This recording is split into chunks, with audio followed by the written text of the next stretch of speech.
email marketing tips 2020 and tips also you of course can use in the future to come is what I'm going to share in today's video. Hello there, Tommy Olsson here. But before I get into this, what you gotta think of when writing emails, make sure that you hit the subscribe button below and the little bell so you get notified whenever I upload new videos with Moneymaker.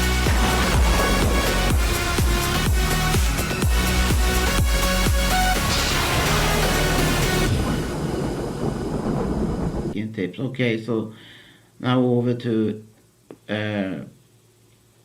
email, my email marketing tips. When you first starting sending out your first email to a new subscriber, I wouldn't recommend that you start to share links to some business opportunity right away. I think it's better that you introduce yourself and show appreciation for them being on your list and so on. I know that some marketers go out and pitch directly almost, but I think it's better to build try to build some kind of relationship with your subscriber before doing that. And you can tell them that in the first email that you will do your best to help them reach their goals in making money online and so on. And again, show appreciation. Then, of course, as you want to make money from your list, it's of course you can share recommend different tools and services and business opportunities that you're involved with, or recommend tools you're using yourself, but don't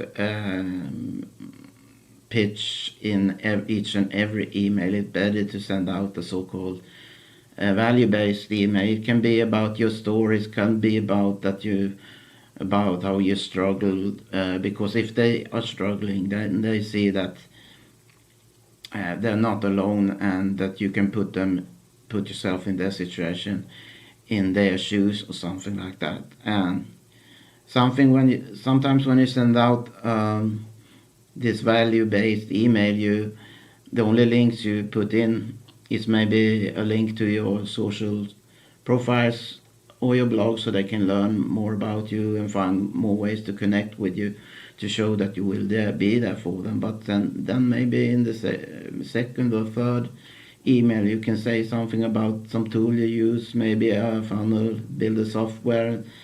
You can say, by the way, this is one of the tools I use to build up my business, and I really like it, and then you can share a link to that, of course.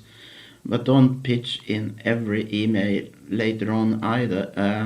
Every now and then share some value, share some free tips without any big pitching or so. I think this is a good approach to keep your subscribers on your list. Okay, so this was my tips I have for you. I hope you enjoyed it, and remember to subscribe to get more tips like this. And below this video I have a link to a free to start system where anyone can learn how to effectively build up an online business, even if you're a total newbie. Free to join, and you can stay free member as long as you want. Anyway, thanks for watching. Have a great day. Bye bye.